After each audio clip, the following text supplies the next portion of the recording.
ونستغفره ونؤمن به ونتوكل عليه ونعوذ بالله من شرور أنفسنا ومن سيئات أعمالنا من يهده الله فلا مضل له ومن يضلل فلا هادي له وأشهد أن لا إله إلا الله وحده لا شريك له وأشهد أن محمدًا عبده ورسوله الذي أرسله بالحق بشيرًا ونذيرًا وداعيًا إلى الله بإذنه وسراجًا منيرًا أما بعد فإن أصدق الحديث كتاب الله وأحسن الحدي حدي محمد صلى الله عليه وسلم شباب بولن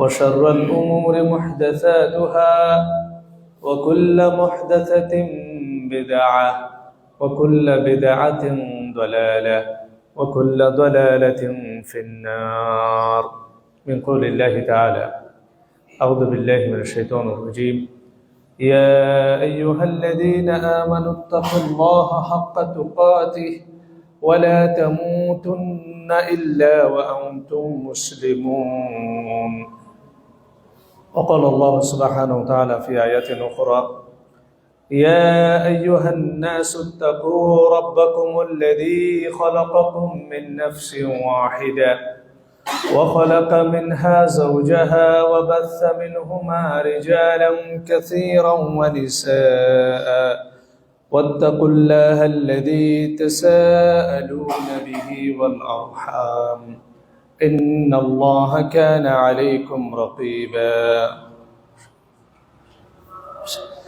وقال الله سبحانه وتعالى في موضع آخر يا أيها الذين آمنوا اتقوا الله وقولوا قولا سديدا يصلح لكم أعمالكم ويغفر لكم ذنوبكم ومن يطع الله ورسوله فقد فاز فوزا عظيما عن عبد الرحمن بن سمرة رضي الله عنه قال قال رسول الله صلى الله عليه وسلم لا تسأل الإمارة إن أوتيتها عن مسألة أكلت إليها وإن أوتيتها من غير مسألة أعنت عليها رواه البخاري ومسلم الله سبحانه وتعالى সমস্ত প্রশংসা কৃতজ্ঞতা যে আল্লাহ সুবহানাহু ওয়া তাআলা আমাদেরকে ইয়াউমুল জুমার দিনে মসজিদে আসার বসার পবিত্র কোরআন ও বিশুদ্ধ হাদিসের আলোকে কিছু কথা শ্রবণ করার তৌফিক দান করেছেন আল্লাহ সুবহানাহু ওয়া তাআলার শুকরিয়া আদায় করে খুতবা শুরু করছি আলহামদুলিল্লাহ। সম্মানিত উপস্থিতি, মসজিদে উপস্থিত মুসাল্লিল ইকরাম এবং মহিলা মসজিদের পর্দানুশীল মা বোনেরা, আজকে একটা গুরুত্বপূর্ণ বিষয় নিয়ে আলোচনা করব। সেটা হচ্ছে নেতৃত্বের লোভ বা নেতৃত্বের মোহ এবং এর ভয়াবহতা। মুস্তাঈনান বিল্লাহ ওয়া হুয়া ওয়ালিয়্যুত তাওফীক। প্রত্যেক জুমায় আমি যে জুমায় খুতবা দিতে যাই, আমাদের মধ্যে একটা আমলগত না বুঝে বা অলসতার কারণে এই জিনিসটা হয়। আল্লাহ রাসূল সাল্লাল্লাহু আলাইহি ওয়াসাল্লামের নাম শুনলে আমরা অনেক সময় দরুদ পাঠ করি, অনেক সময় করি না। সহিহুল জামের মধ্যে একটা হাদিস এসেছে, অনেক সময় আমরা বলি ভাই ভুলে যাই, রসুলের নাম এতবার নেওয়া হলো, আমি একবার দরুদ পাঠ করলাম, আরেকবার মনে থাকে না বা অলসতার কারণে পড়া হয় না। এটার ক্ষতিটা হচ্ছে আল্লাহ রাসূল সাল্লাল্লাহু আলাইহি ওয়াসাল্লাম বলছেন মান নাসিয়া সালাতান ইলাইয়া, যে ব্যক্তি আমার প্রতি দরুদ পাঠ করতে ভুলে গেল, ফাকাদ খাতিয়া তরিকাল জান্নাহ, সে জান্নাতের যাওয়ার রাস্তা ভুল করে ফেলল। নাউযুবিল্লাহ। আপনি যদি আল্লাহ রাসূল সাল্লাল্লাহু আলাইহি ওয়াসাল্লামের উপর দরুদ পাঠ করতে ভুলে যান, তাহলে আপনার জান্নাতে যাওয়ার রাস্তার তরিকা ভুল হয়ে যাবে। এটা বেশি ক্ষতি না কম ক্ষতি? বেশি ক্ষতি। অনেক সময় আমরা এই জিনিসটা করি না, যেহেতু আমরা সুন্নাতের ইত্তেবা করি, আমরা মোতাবে আমরা আল্লাহ রাসূল সাল্লাল্লাহু আলাইহি ওয়াসাল্লামের সুন্নাতের যেহেতু ইত্তেবা করি, আমাদেরকে এই অলসতা বা এই ভুলে যাওয়া থেকে আমাদেরকে বিরত থেকে সর্বাবস্থায় রাসূলুল্লাহ সাল্লাল্লাহু আলাইহি ওয়াসাল্লামের নামের উপর দরুদ পাঠ করা নিজেদের উপর অত্যাবশ্যক করে নিতে হবে। আল্লাহ সুবহানাহু ওয়া তাআলা আমাদেরকে তৌফিক দান করুক, বলি আমিন। আজকের যে বিষয়টা, এটা একটা সমসাময়িক বিষয়। আগামী 2 মাস পরে সম্ভাব্য নির্বাচন। আপনি দেখবেন নির্বাচন ঘনিয়ে আসলেই আমাদের সমাজে যারা নেতৃত্ব স্থানীয়, যারা সম্ভাব্য সংসদ সদস্য বা মেম্বার অফ পার্লামেন্ট পদপ্রার্থী হবেন, তারা দেখবেন বিভিন্ন জায়গায় গিয়ে ক্যাম্পেইন করে। এখন একটা নতুন ট্রেন্ড চালু হয়েছে, সেটা হচ্ছে মসজিদে মসজিদে ক্যাম্পেইন করা। ধরেন খারাপ লোক টাকা দেয়, ভোট কিনে নেয়, ভালো মানুষ কি করবে? ভালো মানুষ তো টাকা দেবে না, ভোট কিনে নেবে না, উনি কি করে? মসজিদে যায়, ফজরের সালাত পরে মসজিদে মসজিদে লিফলেট দেবে, জুমার আলোচনা শেষে 5 মিনিটের বয়ানের জন্য অনুরোধ করবে এবং সবার কাছে দোয়া চাইবে। আসলে দোয়া চাচ্ছে না, কি চাচ্ছে? ভোট চাচ্ছে, যারা আপনারা আমার ভোট দেবেন। যদি বা নির্বাচিত হওয়ার পরে কোনো ধার্মিক অধার্মিক সংসদ সদস্যকে আর এই মসজিদগুলোতে দেখা যায় না। অনেক সময় নিজ এলাকার সংসদ সদস্য নিজ এলাকায় থাকে না, ঢাকায় পড়ে থাকে। খুব কালে ভদ্রে ওনাকে নিজ এলাকায় পাওয়া যায়, কিন্তু ভোটের আগে আগে জায়গাটা ভিন্ন। যিনি কখনো সালাত আদায় করেন না, ওনার মাথায় টুপি উঠে যায়। অনেক সময় নাস্তিক মানুষ দেখলাম যে টুপি পরে তসবিহ হাতে নিয়ে ঘুরে। এটার একটা ভালো ইম্প্যাক্ট হচ্ছে, এটা দ্বারা বোঝা যায় মানুষের মধ্যে ধার্মিকতা বা মানুষের মধ্যে দ্বীনের মূল্যবোধটা বাংলাদেশে এখনো আছে। এটা আমরা একটা দুর্ভাগা জাতি। আমরা সাধারণ মানুষের কাছে ইসলামী শাসনতন্ত্র, ইসলামিক রাজনৈতিক যে ফিলোসফি, খেলাফত ব্যবস্থাটা আমরা ওনাদের কাছে সেভাবে উপস্থাপন করতে পারিনি।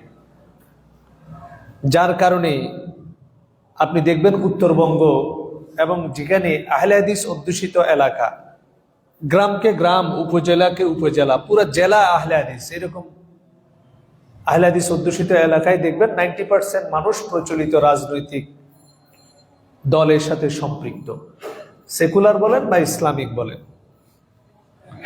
এখন প্রশ্ন হচ্ছে, আমাদের সমাজের মানুষ এই প্রশ্নটাই করতে ভুলে গেছে যে তরিকায় ভোট চাওয়া হচ্ছে, এটার অর্থ হচ্ছে উনি নেতৃত্ব চেয়ে নিচ্ছেন। উনি বলতেছেন এই যে আপনি যখন এই মসজিদ থেকে বের হবেন, রাস্তার বাইরে যাবেন, অথবা ঘরে ঘরে এখন আসতেছেন অনেকেই। নতুন একটা ট্রেন্ড চালু হয়েছে, আগে পুরুষরা ভোট চাইতো, এখন মহিলারা ভোট চায়। কারণ ওরা মনে করলো যে মহিলা ভোটার তো প্রায় বাংলাদেশে 45%। এখন শুধু পুরুষকে বললে তো হবে না, মহিলাদেরকে যদি কনভিন্স করা যায় তাহলে তারও ভালো। এখন স্বামী বাইরে ক্যাম্পেইন করে আর মহিলারা ঘরে ঘরে গিয়ে ক্যাম্পেইন করে। মাকসাদ কি, উদ্দেশ্য কি? অমুক ব্যক্তিকে ওই মার্কায় ভোট দিয়ে জয়যুক্ত করেন, দেশের উন্নয়ন করার সুযোগ করে দিন, এলাকাবাসীর উন্নয়ন করার সুযোগ করে দিন। এবং পোস্টারে লেখা থাকে, আপনি দেখবেন সুযোগ্য ব্যক্তি, সমাজপতি, জনদরদি, সৎ, ন্যায়পরায়ণ। এগুলো শুনলে আপনার কাছে খুব অকওয়ার্ড বা অস্বাভাবিক লাগলেও এটা আমাদের সমাজে খুব স্বাভাবিক। আপনি যদি এখন রাস্তায় দাঁড়ায় বলেন, আপনি যে অফিসে চাকরি করেন, অফিসের বসের সামনে যদি বলেন, স্যার আমি কিন্তু খুব সৎ, আমি কিন্তু অফিসের জন্য খুব কল্যাণকামী, আমি খুব ডেডিকেটেড, স্যার আপনাকে বলবে আপনার কি মাথা খারাপ হয়েছে? ডেডিকেটেড হইলে তো কর্ম করে দেখাও। আপনি যে সৎ, এটা কাজে দেখাবেন, আমার বলে লাভ কি? আপনার মধ্যে কি সমস্যা আছে নাকি? কোনো মানুষ যদি হুদা আসে বলে স্যার আমি কিন্তু 2 নাম্বারই করি নাই, তার মানে মানুষের সন্দেহ থাকে কি আমি তো আপনাকে কিছু বলি নাই, আপনি কেন নিজেকে সৎ দাবি করতেছেন? আমি কিন্তু মিথ্যা বলি না, আমি কিন্তু পরোপকারী। এই যে আমি দান করে দেখেন 1 কেজি চাল দিলাম, এই অকওয়ার্ড জিনিসটা আমাদের সামনে একদম স্বাভাবিক হয়ে গেছে। দেখবেন পোস্টারের মধ্যে লেখা থাকে ন্যায় পরায়ণ, সৎ, যোগ্য নেতৃত্ব, বিএসসি MSS চট্টগ্রাম বিশ্ববিদ্যালয়। পড়ালেখার গ্রাজুয়েশন মানে উনি বুঝাতে চাচ্ছে আমি শিক্ষিত মানুষ। কারণ বাংলাদেশ হচ্ছে এমন একটা অবাগা দেশ, যে দেশে গাড়ির লাইসেন্স নিতে একটা ট্রাক ড্রাইভার জীবনে সে পড়ালেখা করে নাই, তো বিআরটি একটা সিস্টেম করতে চেয়েছিল সামনে যে আপনি লাইসেন্স নিতে চাইলে SSC পাস নিতে হবে। এক বাস ড্রাইভার অথবা ট্রাক ড্রাইভার আজকে থেকে প্রায় 4-5 বছর আগে আক্ষেপ করে বলেছিল দেশ চালাতে পাস লাগে না, আর আমি একটা বাস চালাবো আমার নাকি পাস লাগে। অবাগা এই জাতি, যে দেশের মধ্যে রাস্তার ক্যানভাসারের যিনি অশ্লীল গায়ক গায়িকা, উনি বাংলাদেশের সংসদ সদস্য হয়ে সংসদে গিয়ে মানুষকে গান শোনায়। টিকটকারও এই দেশের সংসদ সদস্য হওয়ার আশা রাখে। আমি এদেরকে ছোট করতেছি না, কিন্তু এই ধরনের অযোগ্য ব্যক্তি যখন ক্ষমতা লাভের প্রতিযোগিতায় লিপ্ত হয়, তখন আপনি কিয়ামতের জন্য অপেক্ষা আপনাকে করতে হবে। কারণ আল্লাহ রাসূল সাল্লাল্লাহু আলাইহি ওয়াসাল্লাম বলেছেন আপনি তখন কিয়ামত হবে, কিয়ামতের একটা আলামত হচ্ছে যখন ক্ষমতা অযোগ্য ব্যক্তির কাছে হস্তান্তর করা হয়। এটাই আজকে আমাদের সমাজের মধ্যে চলছে। নেতৃত্বের কোনো বালাই নেই, এবং অবাক হয়ে যাবেন বাংলাদেশে আপনি যদি প্রেসিডেন্ট বা প্রধানমন্ত্রী হতে চান, শুধুমাত্র বয়সের একটা সীমাবদ্ধতা আছে। যদি আপনি প্রধানমন্ত্রী হতে চান, সর্বনিম্ন আপনার বয়স 25 বছর হতে হবে, আর যদি রাষ্ট্রপতি হতে চান আপনার সর্বনিম্ন 35 বছর হতে হবে।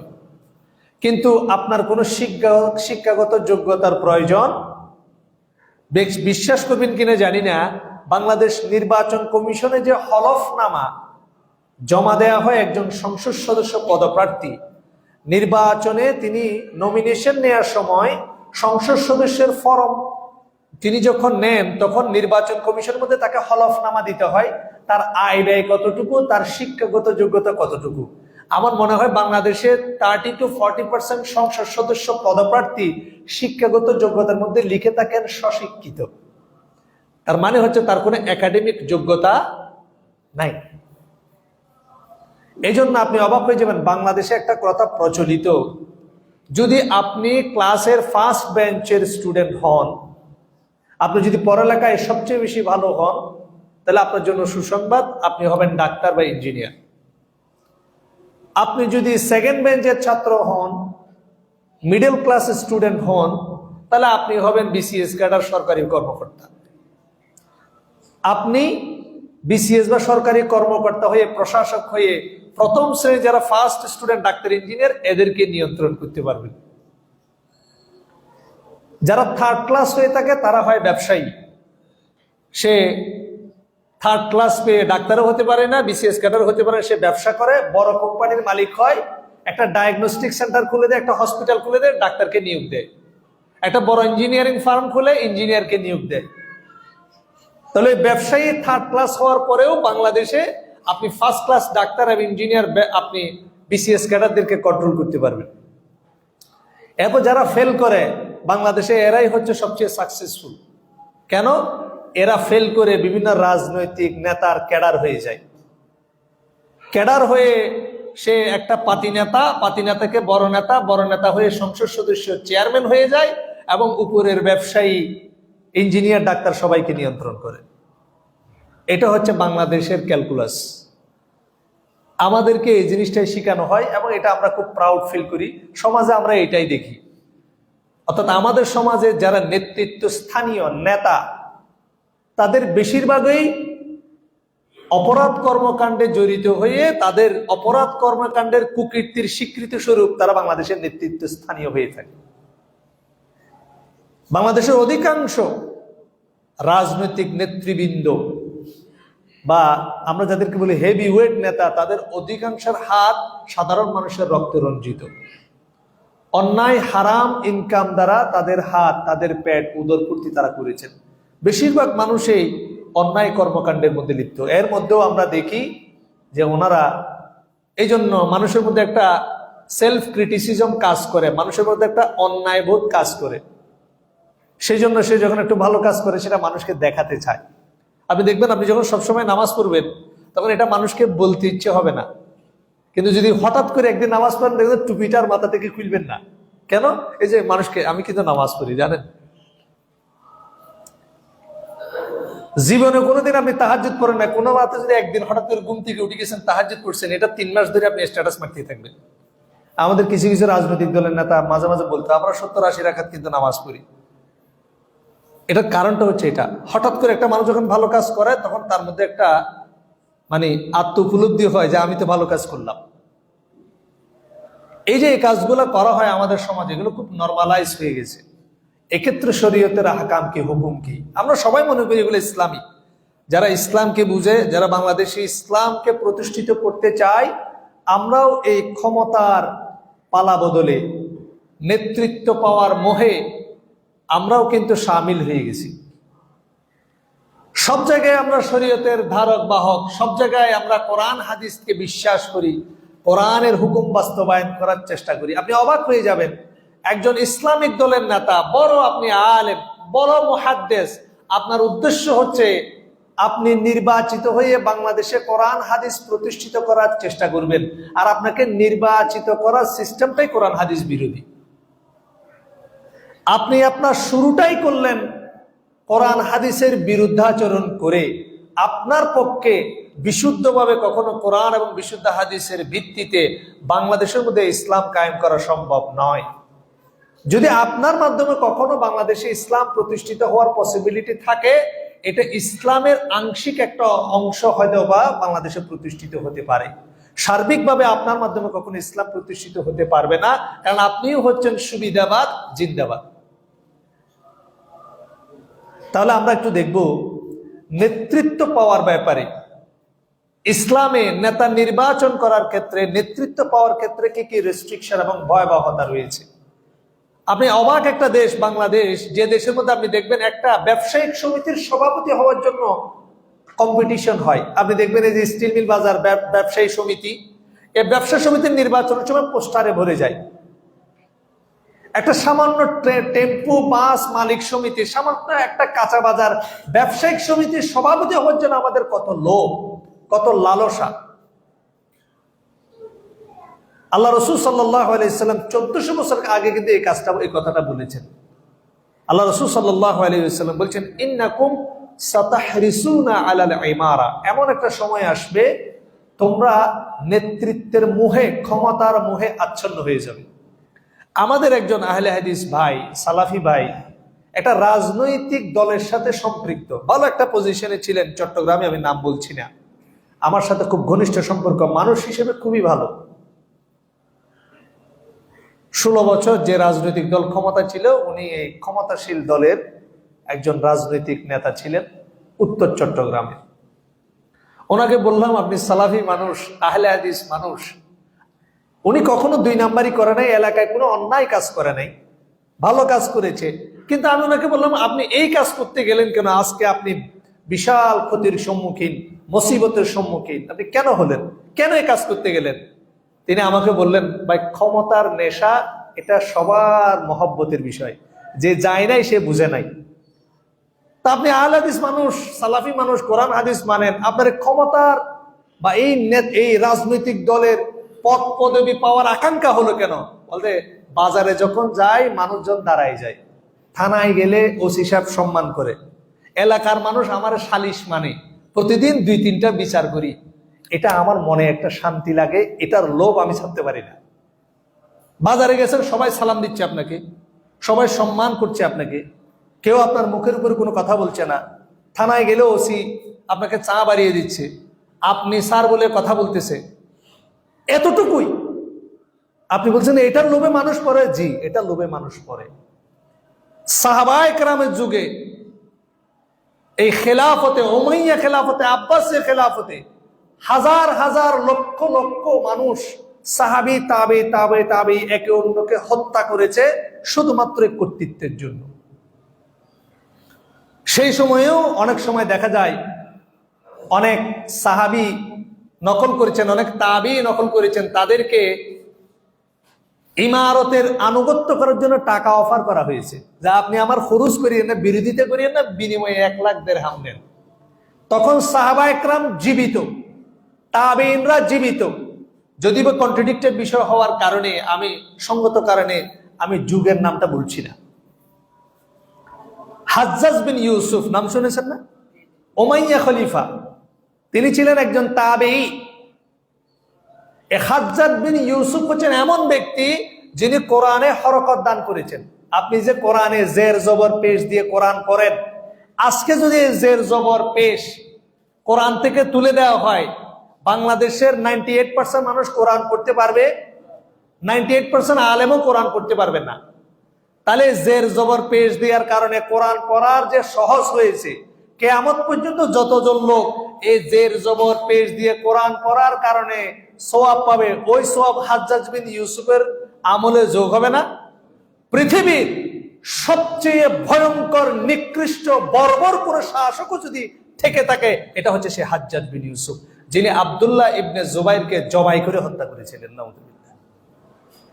অসংখ্য সাহাবীকে যিনি জবাই করেছিলেন। কিসের কারণে? নেতৃত্বের কারণে, ক্ষমতার কারণে। বাংলাদেশের 1400 বছর পরে যে সকল নেতা নেতৃবৃন্দকে আমরা দেখতে পাচ্ছি, তাদের এলেম হাজ্জাজ বিন ইউসুফের 1 লাখের 1 ভাগেরও সমান হবে না। এত বড় আলেম, এত বড় দ্বীনি এলেমদার ছিল হাজ্জাজ বিন ইউসুফ। এরপরও সাহাবীর রক্তে রঞ্জিত হয়েছিল যে হাজ্জাজ বিন ইউসুফ আব্দুল্লাহ ইবনে জুবাইর রাদিয়াল্লাহু তাআলা আনহুকে হত্যা করার পরে সে মৃতপ্রায় পাগল হয়ে গিয়েছিল। কিন্তু ক্ষমতার নেশা, ক্ষমতার লোভ, পদ পদবীর নেশা তাকে নিকৃষ্ট কাজ করতে বাধ্য করেছিল। বলেন নাউযুবিল্লাহ। এটা হচ্ছে ক্ষমতার লোভ। আল্লাহ রাসূল সাল্লাল্লাহু আলাইহি ওয়াসাল্লাম হাদিসের মধ্যে বলছেন, দুটি ক্ষুধার্ত বাঘকে যদি একটা ছাগল পালের মধ্যে ছেড়ে দেয়া হয়, ধরেন আপনি খুবই ক্ষুধার্ত, 2 মাস ধরে আপনি কোনো কিছু খান না, বা 15 দিন ধরে আপনার পেটে দানা পানি পড়ে নাই, আপনাকে যদি আমি 20-30 আইটেমের খাবার সামনে দিই, আপনি কি মেহমানের মতো বিসমিল্লাহ বলে প্রথমে এখান থেকে 1 টুকরো নিবেন, এখান থেকে 1 টুকরো নেবেন, এরকম হবে নাকি ধপাস করে পরে ধুমধাম ধুমধাম করবেন, পাগলের মতো করবেন? 1 মাস ধরে 2 মাস ধরে খানা পান নাই। ফিলিস্তিনে দেখেন না, ফিলিস্তিনে যখন খাবার বিতরণ করা হয়, মানুষ মানুষকে পাড়া দিয়ে মেরে ফেলে। কারণ ক্ষুধার রাজ্যে পৃথিবী গদ্যময়, পূর্ণিমার চাঁদ যেন ঝলসানো রুটি। আমরা ক্ষুধার তাড়না বুঝি না। অনেক সময় রমজান মাস আসলে বুঝি, ইফতারের টাইম আসলে মনে হবে পুরো দুনিয়া খেয়ে ফেলতে পারবো, ঠিক না? ক্ষুধার্ত মানুষের ক্ষিপ্রতা কিন্তু খুব বেশি হয়। 15 দিন 20 দিন আপনি খেতে পারেন নাই, আপনি বোঝেন আপনার অবস্থা কি? ঘাস পাইলে ঘাস খাবেন, মাটি পাইলে মাটি খাবেন। সাহাবায়ে কেরামের সময় সাহাবায়ে কেরাম বলেছিলেন, আমরা জিহাদে গিয়েছিলাম এবং আল্লাহ রাসূল সাল্লাল্লাহু আলাইহি ওয়াসাল্লাম 3 বছর জন্য সেপারেট করে দেওয়া হয়েছিল। সাহাবায়ে কেরাম বলেছিলেন, আমরা ঘাস খেয়ে বেঁচেছিলাম, পাতা খেয়ে বেঁচেছিলাম এবং ছাগলের মতো আমরা পায়খানা করতাম। এটা হচ্ছে ক্ষুধা। ক্ষুধা যখন আপনার লাগবে, তখন সামনে কি আছে সেটা আপনি দেখবেন না। কত অ্যারেঞ্জমেন্ট, আপনাকে সভ্য হইতে হবে, সুন্দর করে খাইতে হবে, মানুষ কি বলবে এটা আপনি দেখবেন না। ধপাস করে আপনি যা পাবেন তা মুখের মধ্যে দিবেন, নিজেরটা নিজে আগে বাড়ি লই। এই জন্য দেখবেন ফকির মিসকিনকে যখন আপনি খাবার দেবেন, এখানে শৃঙ্খলা থাকে না, কারণ এটা ক্ষুধার্ত মানুষ। এখানে ডিসিপ্লিনের বিষয় নাই। সে কারাকারি করে যদি 2 প্যাকেট বেশি নিতে পারে, এটাই তার লাভ। আল্লাহ রাসূল সাল্লাল্লাহু আলাইহি ওয়াসাল্লাম ঠিক ক্ষমতার ক্ষেত্রে একই উদাহরণ দিয়েছেন। ক্ষুধার্ত 2টি নেকড়ে বাঘ অনেকদিন ধরে ক্ষুধার্ত, তাদেরকে যদি একটা ছাগল পালের মধ্যে ছেড়ে দেওয়া হয়, তারা যতখানি ছাগলের ক্ষতি করবে, এত ভয়ঙ্কর ভাবে তারা ছাগলকে, আপনি ধরেন একটা ছাগলকে সে পুরা খাবে, ধরবে একটু খাবে, আরেকটা ধরবে খাবে, পাগলের মতো করবে। কেন? সে ক্ষুধার্ত বাঘ, হিংস্র হয়ে গেছে। 2টা ক্ষুধার্ত বাঘকে যখন ছাগল পালে ছেড়ে দিলে, তারা যতটা না ভয়ঙ্কর হবে, যতটা না মারাত্মক হবে, বর্বর হবে, নৃশংস হবে, তার চেয়ে বেশি নৃশংস হচ্ছে একজন ব্যক্তির জন্য মাল এবং মর্যাদার লোভ। বলেন নাউযুবিল্লাহ। কোন ব্যক্তি যদি মালের লোভে পড়ে যায়, মর্যাদার লোভে পড়ে যায়, তাহলে ওই ব্যক্তি আরো নৃশংস হয়ে যাবে। কালকে বাংলা এডিশনের 7 জঙ্গির নাটক দেখছিলাম গাজীপুরে। আপনি অবাক হয়ে যাবেন, টাকার বিনিময়ে মানুষ কতটা নৃশংস হতে পারে। টাকার বিনিময়ে ফজরের নামাজ পড়তে গেছে, তার অপরাধ একটাই, এ লোক হয়তো বা কোনো ইসলামী ছাত্র সংগঠনের সাথে জড়িত ছিল, ফজরের সময় সালাত আদায় করতে। আপনি অবাক হয়ে যাবেন, গত 16 বছরে আমি মাঝে মাঝে, আমি সিটি কলেজের স্টুডেন্ট, আমি অনার্স মাস্টার সিটি কলেজ থেকে পড়েছি। তো প্রথম সময় আমি শার্ট প্যান্ট পরেছি, প্যান্টটা একটু উপরে হওয়ার কারণে আমার ক্লাসমেটরা আমাকে সন্দেহ করতো যে আমি কোনো স্পেসিফিক কোনো রাজনৈতিক দলের ছাত্র সংগঠনের সদস্য কিনা। পরে আমি ড্রেস কোড চেঞ্জ করে পায়জামা পাঞ্জাবি, আমি কাবলি ড্রেস পরা শুরু করেছিলাম। এটা একটা সময় হয়েছিল বাংলাদেশে, যে আপনার মুখে দাঁড়িয়ে আছে, শার্ট প্যান্ট পরেছে কিন্তু টাকনুর উপরে প্যান্ট, আপনি জঙ্গি। এইভাবে মানুষদেরকে টার্গেট করে, বিশেষ করে গরিব ঘরের সন্তান যাদের কোনো প্রোটেকশন বা মিডিয়া কভারেজ হওয়ার সুযোগ থাকবে না, তাদেরকে নিয়ে গিয়ে অন্যায়ভাবে হত্যা করে নিজেদের ক্ষমতা কুক্ষিগত করা হয়েছিল। কেন? ক্ষমতার লোভ। ক্ষমতা, আপনি বলতে পারেন আমি নেতৃত্বে থাকার জন্য কিছু অসহায় মানুষকে মেরে ফেলবো, জি, এটাই আপনি করবেন। এটাই হচ্ছে ক্ষমতার লোভ, মালের লোভ। কিছু মানুষ করেছে ক্ষমতা টিকিয়ে রাখার জন্য, আর কিছু মানুষ করেছেন টাকা পয়সা পাওয়ার জন্য। আপনি অবাক হয়ে যাবেন, রাস্তা থেকে মেয়েকে তুলে নিয়ে গিয়ে ধর্ষণ করা হয় এবং ধর্ষিত মেয়েকে জান ফেরত দেওয়ার বিনিময়ে আবার টাকা দাবি করা হয়। এটা হচ্ছে মাল এবং মর্যাদার লোভ। মানুষ এতটা নৃশংস হয় টাকার বিনিময়ে এবং সম্পদের মর্যাদার বিনিময়ে। একজন বড় আলেমও পদস্খলিত হতে পারে যদি তার মধ্যে মাল এবং মর্যাদার লোভ ঢোকে। এটাই আল্লাহ রাসূল সাল্লাল্লাহু আলাইহি ওয়াসাল্লাম হাদিসের মধ্যে বলেছেন, ইন্নাকুম সাতাহরিসুনা আলাল ইমারা, তোমরা প্রতিশোত্তর নেতৃত্বের লোভী হয়ে যাবে।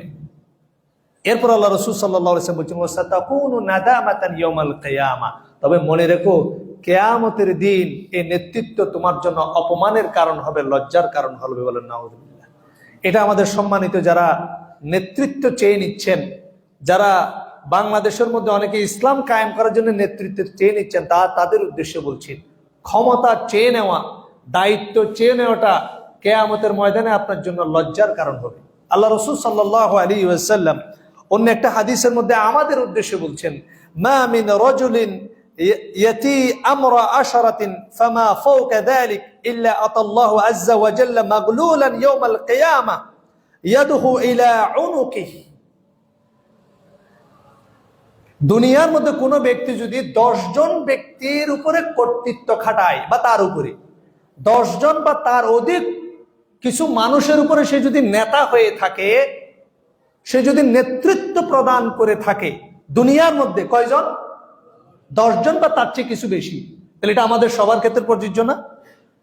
শুধু 10 জন ব্যক্তির উপরে যদি আপনি নেতৃত্ব খাটান, নেতা হন, কিয়ামতের ময়দানে আপনার হাতকে শিকল দিয়ে বাঁধা অবস্থায় আনা হবে। কিয়ামতের ময়দানে আপনি স্বাভাবিক অবস্থায় উত্থিত হতে পারবেন না। হাত দুটো আপনার শিকল দিয়ে বাঁধা থাকবে অপরাধীর মতো। যেমন এখানে অপরাধীদেরকে বেঁধে আনা হয়, সে দোষী না নির্দোষী সেটা পরে দেখা যাবে।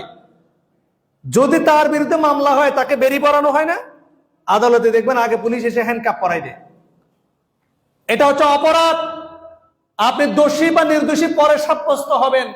কেউ যদি নেতৃত্ব পেয়ে থাকে, তাকে কিয়ামতের ময়দানে শিকল বেঁধে আনা হবে। এটা আল্লাহ রাসূল সাল্লাল্লাহু আলাইহি ওয়াসাল্লাম বলছেন, মুসনাদে আহমদের হাদিস, মিশকাতে 3714 নম্বর হাদিস। আল্লাহ রাসূল সাল্লাল্লাহু আলাইহি ওয়াসাল্লাম বলছেন, ফাক্কাহু বিররুহ আও আওবাকাহু ইসমু। এরপরে যদি সে তার ভালো কাজের মাধ্যমে, তার আদালের মাধ্যমে ন্যায় বিচার তার প্রমাণিত হয়, তার শিকল খুলে দেয়া হবে, তার হ্যান্ডকাফ খুলে দেয়া হবে। অথবা সে যদি গুনাহগার সাব্যস্ত হয়, তার দায়িত্ব সে সঠিকভাবে পালন করেনি, আমানতের খেয়ানত সে করেছে, তাকে জাহান্নামে নিক্ষেপ করা হবে তার এই অপরাধের কারণে। তার প্রথম অপরাধ ধরে নেওয়া হবে, সে অপরাধী, আনাই হবে তাকে শিকল অবস্থায়। কেন? সে 10 জন লোকের উপর নেতৃত্ব খাটিয়েছে, আর আপনি 17 কোটি মানুষের নেতৃত্ব চাওয়ার জন্য বসে আছেন। এই দায়িত্ব আপনাকে কে দিয়েছে? নিজে থেকে আপনি একটা ক্ষমতা চেয়ে নেওয়ার যে টেন্ডেন্সি আমাদের সমাজে একদম মশহুর, আমাকে আপনি নেতৃত্ব দেন, ইসলাম কায়েম করে ফেলবো, আপনারা বলছে কি এটা? আপনি তো সিস্টেমটা ইসলামকে ভায়োলেট করে। এবার হাদিস শুনেন, আল্লাহ রাসূল সাল্লাল্লাহু আলাইহি ওয়াসাল্লাম, যেটা আমি খুতবা শুনতে বলেছি, আল্লাহ রাসূল সাল্লাল্লাহু আলাইহি ওয়াসাল্লাম বলছেন, লা তাসআলিল ইমারা, তোমরা নেতৃত্বকে চেয়ে নিও না। আপনি অবাক হয়ে যাবেন, অনেকেই মনে করেন ভাই আপনি ইসলামী রাজনীতির বিরোধিতা করতেছেন। না, আমি ইসলামী রাজনীতির বিরোধিতা করছি না, কিন্তু ইসলামী রাজনীতি যখন ইসলামের বিপরীত দিকে বহা শুরু করে এবং ইসলামী রাজনীতি যখন ইসলামী শরীয়তের মূল ভিত্তির উপর আঙ্গুল তুলে তখন ইমানই দায়িত্ব হয়ে যায় এই বিষয়ে কথা বলা। আল্লাহ ইসলামের বিরুদ্ধে গিয়ে ইসলামী রাজনীতিবিদ কখন কথা বলেছে দিন আমি আপনাকে প্রমাণ দিচ্ছি। বাংলাদেশে একটা প্রকাশনী রয়েছে ইসলামী ভাবধারার, এটার নাম হচ্ছে গার্ডিয়ান প্রকাশনী, নাম শুনেছেন? আর একটু বলি, যেখান থেকে প্যারাডক্সিক্যাল সাজিদ যে প্রকাশনী থেকে বের হয়, আরিফ আজাদের বই যেখান থেকে বের হয়, এই প্রকাশনীর নাম কি? Guardian Prakashani.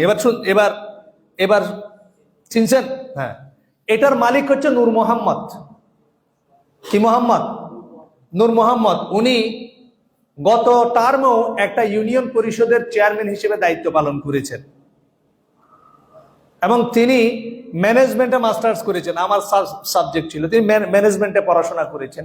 Face the people একটা সোশ্যাল প্ল্যাটফর্ম রয়েছে, সে প্ল্যাটফর্মে এক সময় ইসলামী রাজনীতি ছাত্র সংগঠনের বিভিন্ন দায়িত্বশীল এবং বাংলাদেশের কিছু তরুণ আলেমকে ইসলামী রাজনীতির ভবিষ্যৎ নিয়ে আলোচনা করার জন্য একটা টকশোতে ডাকা হয়েছিল। সেই সময় এই নূর মোহাম্মদ সাহেব বলেছিলেন, বাংলাদেশের ইসলামী রাজনীতির সবচেয়ে দুর্বল জায়গা হচ্ছে বাংলাদেশের ইসলামী রাজনৈতিক নেতৃবৃন্দ বা ওলামা একরাম নেতৃত্ব চেয়ে নিতে চায় না, পদপ্রার্থী হতে চায় না। এটা নাকি ইসলামের সবচেয়ে দুর্বল দিক। বলেন নাউজুবিল্লাহ। তিনি বলছেন ইসলামী রাজনীতির সোট অ্যানালাইসিস করা দরকার। সোট মানে কি? এটা চারটা শব্দ, SWOT।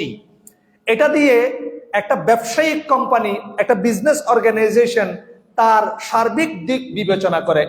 S মানে হচ্ছে স্ট্রেংথ, একটা ব্যবসায়িক কোম্পানির শক্তিশালী জায়গা কি। যেমন আমি যদি বলি আপনার কোহিনুর কেমিক্যাল লিমিটেড, এই কোহিনুর কেমিক্যাল লিমিটেডের আপনার বা ইউনিলিভার যদি আমি ধরি, তাহলে এদের মোস্ট স্ট্রেংথ প্রোডাক্ট কোনগুলো? যেমন আমরা ধরতে পারি এই যে প্যারাশুট যে কোম্পানিটা, আমি এটা দিলে বুঝবেন। আমাদের সমাজে প্যারাশুট পাওয়া যায় না? প্যারাশুট তেল, এটা খুব জনপ্রিয়। তাহলে এই প্যারাশুট কোম্পানির সবচেয়ে জনপ্রিয়, তার শক্তিশালী জায়গা হচ্ছে তার এই প্রোডাক্টটা, এটা খুব ভালো চলে। এবার তার কিছু উইকনেস আছে, মানে কিছু প্রোডাক্ট কম চলে। যেমন কিছু হেয়ার কোড একটা তার প্রোডাক্ট ছিল যেটা খুব কম চলতো। তাহলে তার একটা পলিসি করলো, আমার স্ট্রেংথ দিয়ে আমি আমার উইকনেসকে মোকাবেলা করবো। সেটা কি? আপনি যদি কোনো ডিলার যদি প্যারাশুট তেল নিতে চায়, তাকে হেয়ার কোড নিতে হবে।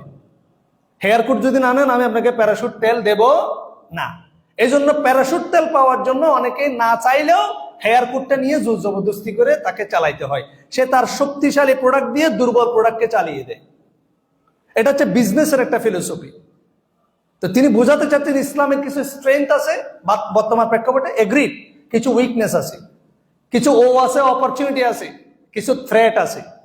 তো তিনি যে থ্রেটটা এবং উইকনেসটা বের করলেন সেটা হচ্ছে আমরা নেতৃত্ব চেয়ে নিই না, আমরা সংসদ সদস্য হতে চাই না। বাংলাদেশের ওলামা একরাম নেতা ক্ষমতা চেয়ে নেয় না। এটা কি বাংলাদেশের ইসলামী নেতৃবৃন্দের সবচেয়ে দুর্বলতম দিক। বলে নাউযুবিল্লাহ। এই জন্য এই বিষয়টা নিয়ে কথা বলতেছি। আপনি শরীয়তের মূল ভিত্তির উপর আঘাত করেছেন।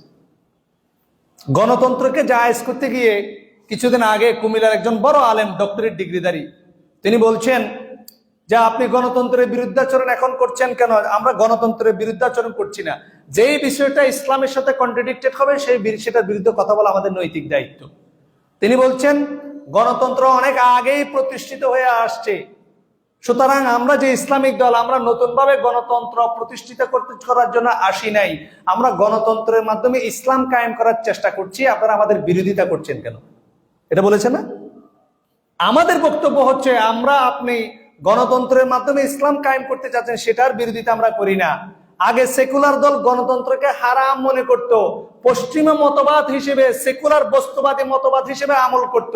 আর আপনি ইসলামিক দল এসে গণতন্ত্রটাকে জায়েজ করে দিয়েছেন, ফরজ ইবাদত করে দিয়েছেন, জিহাদে আকবর করে দিয়েছেন। এই জন্য আমরা বিরোধিতা করি। আপনি শরীয়তের গুনাহ করলেও, একজন ব্যক্তি সুদ খেলেও, সে যদি সুদকে গুনাহ করে খায়, তার বিরুদ্ধে আমাদের কোনো ফতোয়া নাই। কিন্তু কেউ যদি সুদকে হালাল করে খায়, যে যদি বলে এটা জায়েজ, এটা হালাল, তখন তার বিরুদ্ধে কথা বলা আমাদের জন্য ওয়াজিব হয়ে যায়। সুতরাং যেটা হারাম সেটা হারাম মনে করে করেন, তাহলে আমাদের কোনো বক্তব্য থাকবে না। যখন আপনি এটাকে ফরজ আইন করে ফেলবেন, ইবাদত করে ফেলবেন, তখন এটার বিরুদ্ধে কথা বলা শরীয়তের মধ্যে ফরজ হয়ে যায়, ওয়াজিব হয়ে যায়। আল্লাহ রাসূল সাল্লাল্লাহু আলাইহি ওয়াসাল্লাম বলছেন, লা তাসআলিল ইমারা, তুমি নেতৃত্ব চেয়ে নিও না। ইন উতিতাহা আন মাসআলাতিন উকিলতা ইলাইহা, যদি তুমি নেতৃত্ব চেয়ে নাও, তাহলে তোমাকে কখনো আল্লাহ সুবহানাহু ওয়া তাআলা কখনো সাহায্য সহযোগিতা করবে না। আপনি পৃথিবীতে যদি 18 কোটি মানুষের ভোট পেয়ে বাংলাদেশে যদি ইসলামী কোন দল রাজনীতিতে ক্ষমতায় আসে, তাদের জন্য আসমানের দরজা বন্ধ থাকবে, এটা আল্লাহ রাসূল সাল্লাল্লাহু আলাইহি ওয়াসাল্লাম বলেছেন। আপনি 18 কোটি মানুষের ভোট নিয়ে হারাম একটা পদ্ধতি নিয়ে যদি ক্ষমতায়ও আসেন, আপনি কখনো আল্লাহর সাহায্য প্রাপ্ত হবেন না। এটা বাংলা পৃথিবীতে প্রমাণিত। মিশরে এরকম ভোটের মাধ্যমে ইসলামিক দল ক্ষমতায় এসেছে, তুরস্কে এখনো আছে, তাদের উন্নতির বদলে অবনতি হয়েছে। তুরস্কে এখন যে ইসলামিক দল আছে, একেবারে ইসলামিক দল, ইসলামে কি করেছে? ঘোড়ার ডিম। মিশরে যারা করতে চেয়েছে তাদের মূল উৎপাটন করে সবাইকে হত্যা করে ফেলা হয়েছে। আসমান থেকে তাদের জন্য কোনো গায়েবী মদদ সাহায্য আসেনি। কেন?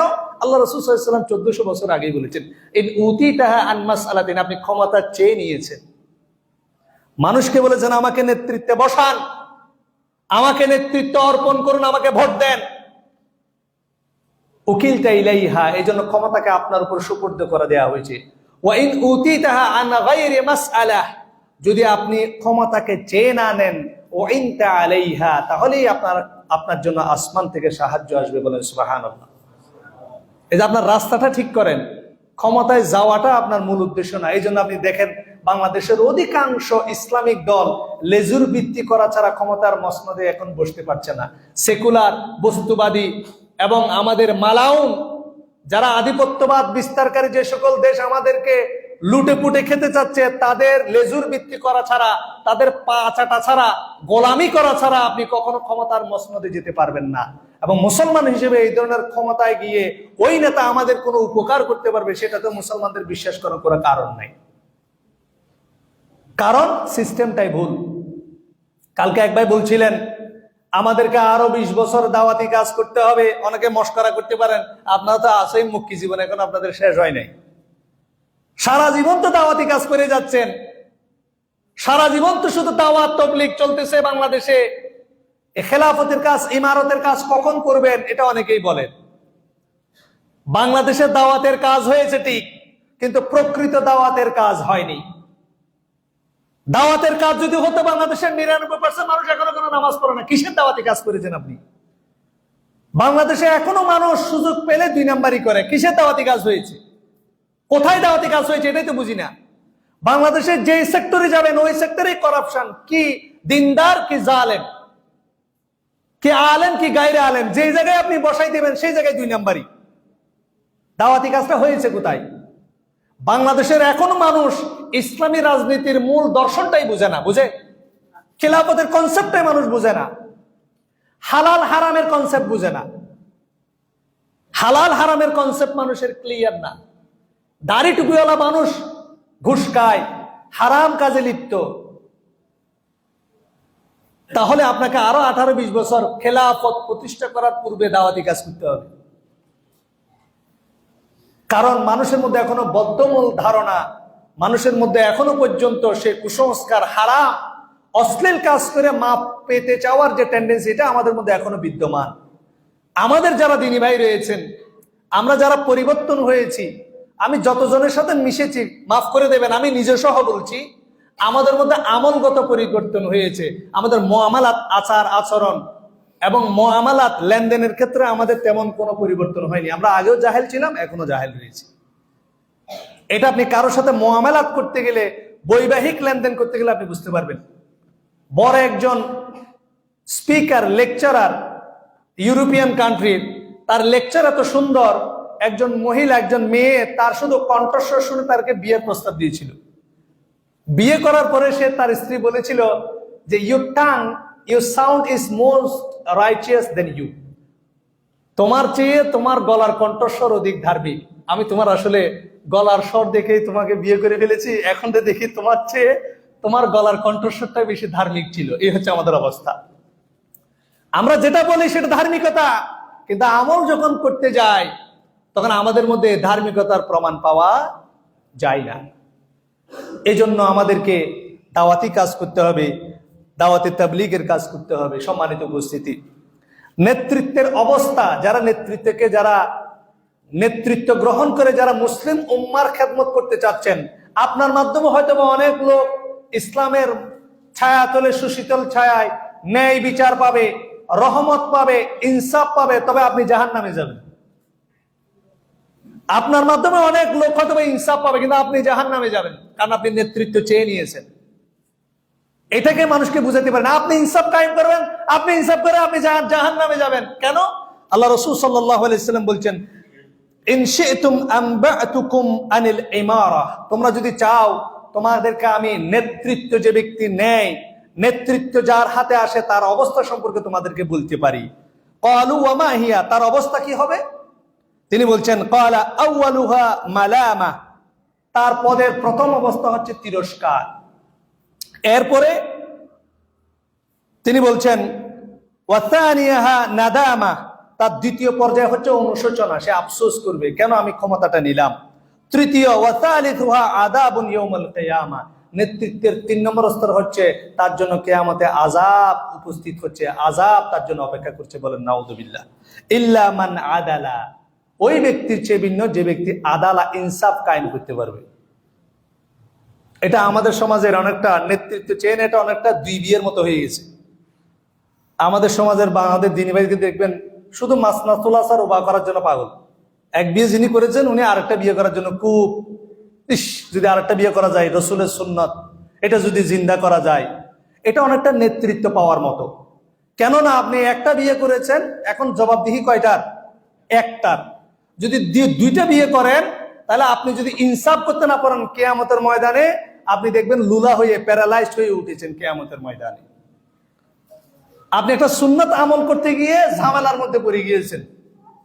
এই জন্য আব্দুর রহিম গ্রিন, উনি ইংল্যান্ডের বাসিন্দা, একজন দায়ী ছিল। তাকে যখন দ্বিতীয় বিয়ে সম্পর্কে জিজ্ঞাসা করা হয়েছিল, তিনি বলেছেন ইউরোপিয়ান কান্ট্রিতে এটা পসিবল না, কারণ তুমি যে পরিমাণ ব্যস্ত। এই জন্য আমি দিনী ভাইদেরকে বলবো, এটা অনেকটা নেতৃত্ব চেয়ে নেওয়ার মতো। কারণ আমাদের সমাজে এখন আমরা এমন ধরনের জটিলতায় অভ্যস্ত, আপনি হয়তো বা এই দ্বিতীয় বিবাহ বা তৃতীয় বিবাহ আপনার জন্য জাহান্নামের কারণ হয়ে যাবে। আপনি ইনসাফ করতে পারবেন না, সারাক্ষণ মিথ্যা কথা বলতে হবে, গোপন রাখবেন। এটা অনেকটা নেতৃত্ব পাওয়ার মতো।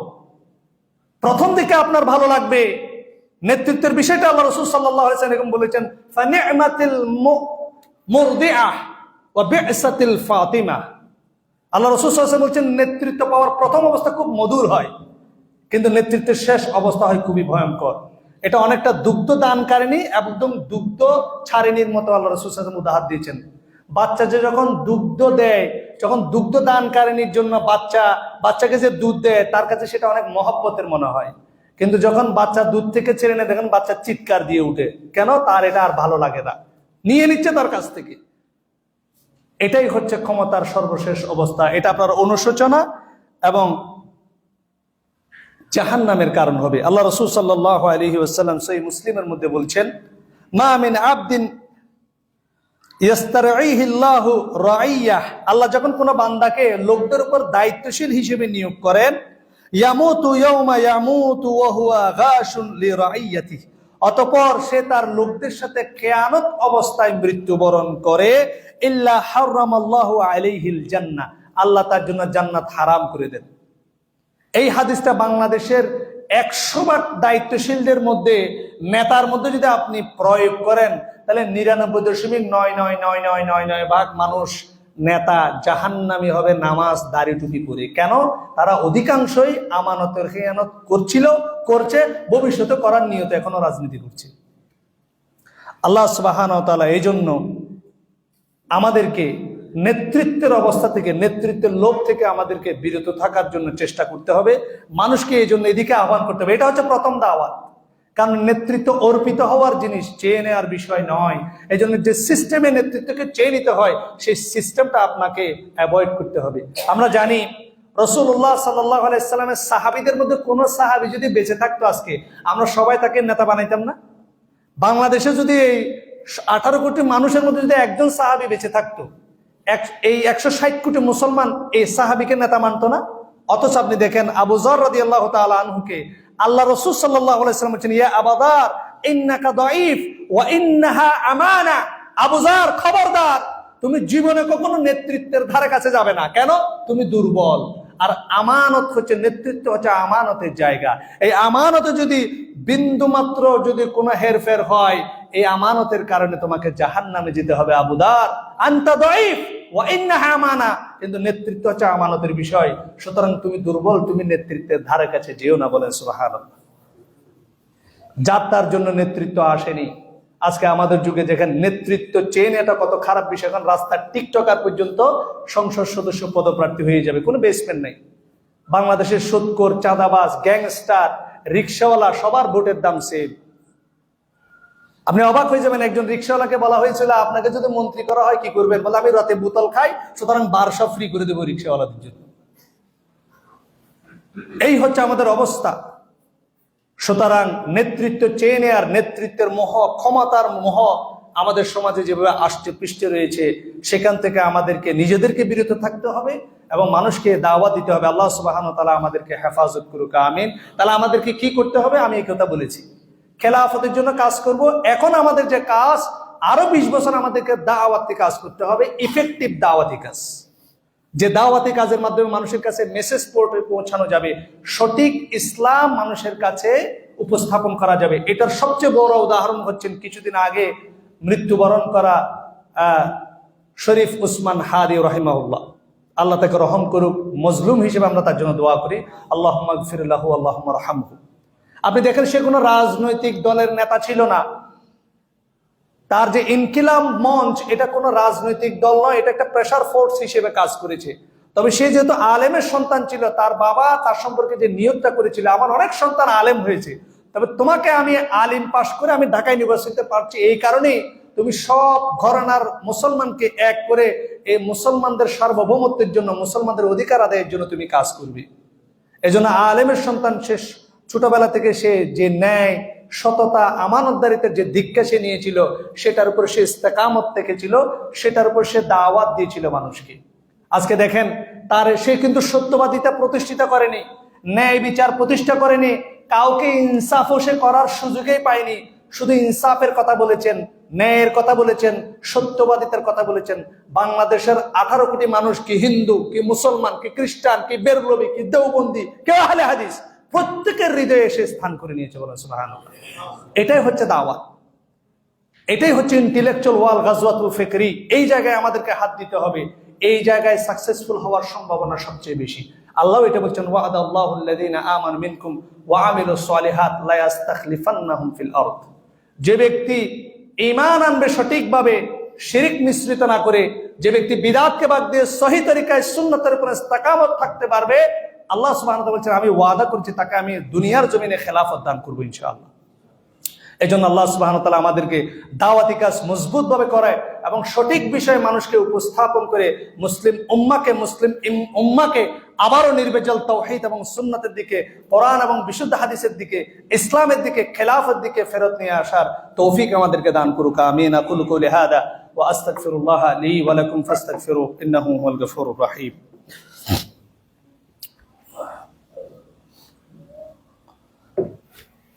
الحمد لله رب العالمين والعاقبة للمتقين والصلاة والسلام على أشرف الأنبياء والمرسلين نبينا محمد وعلى آله وصحبه أجمعين ومن تبعهم بإحسان إلى يوم الدين وبعد.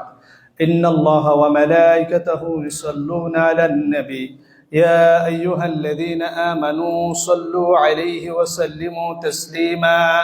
اللهم صل على محمد وعلى آل محمد كما صليت على إبراهيم وعلى آل إبراهيم إنك حميد مجيد. اللهم بارك على محمد وعلى آل محمد كما باركت على إبراهيم وعلى آل إبراهيم إنك حميد مجيد. ربنا آتنا في الدنيا حسنة وفي الآخرة حسنة وقنا عذاب النار. ربنا لا تزغ قلوبنا بعد إذ هديتنا وهب لنا من لدنك رحمة إنك أنت الوهاب. اللهم ألف بين قلوبنا وأصلح ذات بيننا وانصرنا على عدوك وعدونا. اللهم ارحم واغفر أخي عثمان هادي رحمه الله. اللهم اغفر له وارحمه وعافه واعف عنه وأكرم نزله ووسع مدخله واغسله بالماء والثلج والبرد ونقه من الخطايا كما نقيت الثوب الأبيض من الدنس وأبدله دارا خيرا من داره وأهلا خيرا من أهله وزوجا أهل من زوجه وأدخله الجنة. عباد الله رحمكم الله، إن الله يأمر بالعدل والإحسان وإيتاء ذي القربى وينهى عن الفحشاء والمنكر والبغي يعظكم لعلكم تذكرون. سبحان ربك رب العزة عما يصفون وسلام على المرسلين والحمد لله رب العالمين. قوموا بالصلاة.